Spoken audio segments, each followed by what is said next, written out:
guys, so it's been a while since we've done kind of a real update here, but we are currently in the middle of trying to make some improvements for the winter in our tiny home.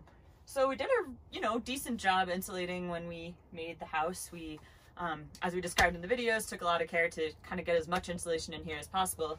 But something we've noticed, the floor is really cold. Kind of unsurprising maybe, because we're living in a box that has a lot of airflow underneath. So ways we're getting around that, we're gonna try to skirt the outside, put some foam or some hay bales or something around the bottom, which we'll update you when we actually do that. But our other kind of quicker fix, we are putting down some carpet.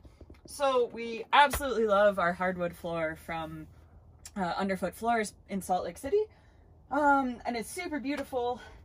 So we didn't want to ruin it. So we decided we were looking for area rugs. Nothing was really the right size. So we ended up getting these carpet squares at Home Depot. I think they're just scraps from all different manufacturers.